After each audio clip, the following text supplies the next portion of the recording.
আসসালামু আলাইকুম। Test with Shirin channel থেকে সকল ভিউয়ার্স বন্ধুদের স্বাগত জানাই। আজকের ডোনাট রেসিপি দেখার জন্য। ডোনাট একটি জনপ্রিয় ডেজার্ট। আসসালামু আলাইকুম। টেস্ট উইথ শিরিন চ্যানেল থেকে সকল ভিউয়ার্স বন্ধুদের স্বাগত জানাই আজকের ডোনাট রেসিপি দেখার জন্য। ডোনাট ছোট বড় সবাই এটি খুবই পছন্দ করে। আশা করি আপনাদেরও পছন্দ হবে। চলুন তাহলে শুরু করি। একটা বোলে 2 কাপ ময়দা নিচ্ছি, দিচ্ছি হাফ টেবিল চামচ ইস্ট। দুঃখিত, ক্যামেরাটা এই সময় আমার কাট হয়ে গেছে, যার জন্য আমার ইস্টটা আপনাকে চামচে দেখানো যায়নি। আমি এখানে হাফ টেবিল চামচ ইস্ট নিলাম। এবারে দিচ্ছি চিনি 2 টেবিল চামচ, হাফ চা চামচ লবণ দিচ্ছি। এবার ভালোভাবে মিশিয়ে নিচ্ছি। দিচ্ছি 1 টেবিল চামচ গুঁড়ো দুধ, আবারও ভালোভাবে মিশিয়ে নিলাম। এবারে রেগুলার মিল্ক দিচ্ছি, উষ্ণ গরম অবস্থায় আছে, হাফ কাপ। আরেকটা ডিমের কুসুম,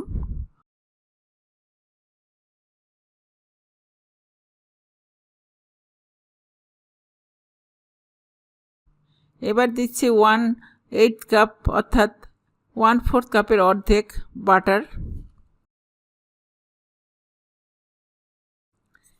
এখানে আপনারা সয়াবিন তেলও দিতে পারেন। এখন 10 মিনিট রেস্টে রেখে দিচ্ছি।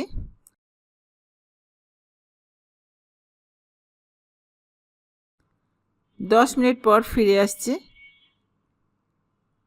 আমি আবারও একটু ভালোভাবে ডোটাকে নেড়ে নিচ্ছি।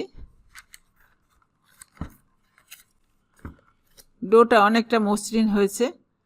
এখন ছোট ছোট লেচি কাটবো। একটা লেচি দিয়ে আমি একটা ডোনাট তৈরি করব। এখানে 11টা ডোনাট তৈরি হবে। এখানে 11টা ডোনাট তৈরি হবে।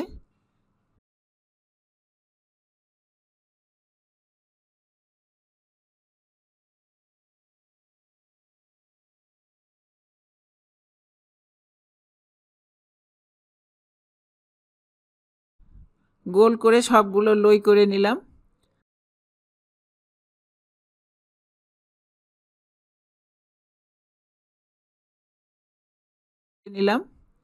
ময়দাতে গড়িয়ে নিচ্ছি। এইভাবে চাকু দিয়ে চেপে দিচ্ছি।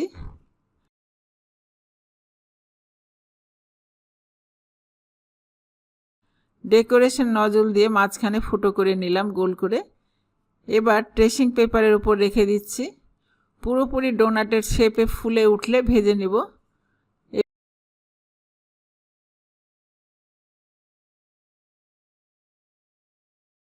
এবার ট্রেসিং পেপারের উপর রেখে দিচ্ছি। পুরোপুরি ডোনাটের শেপে ফুলে উঠলে ভেজে নিব। এইভাবে ডোনাটগুলো তৈরি করে নিলাম। এবার একটা তোয়ালে দিয়ে ঢেকে রাখছি। আধা ঘন্টা থেকে 40 মিনিট লাগতে পারে।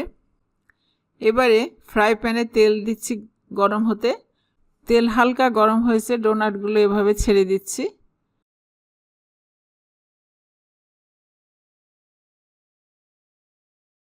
ডোনাটগুলো আরও একটু ফুলেছে।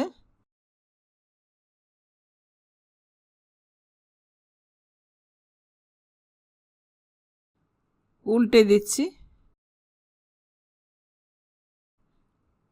এইভাবে গোল্ডেন ব্রাউন করে ভেজে নিলাম। কিচেন টিস্যু দিয়ে প্লেটে উঠিয়ে নিলাম। এবার কিছু চিনিতে গড়িয়ে নিচ্ছি।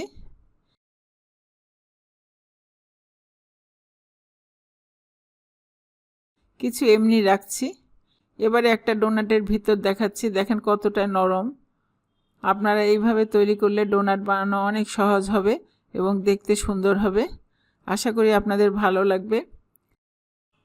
ভালো লাগলে আমার চ্যানেলটিকে সাবস্ক্রাইব করতে ভুলবেন না। আপনারা সবাই সুস্থ থাকেন, আমার জন্য দোয়া করবেন। আল্লাহ হাফেজ।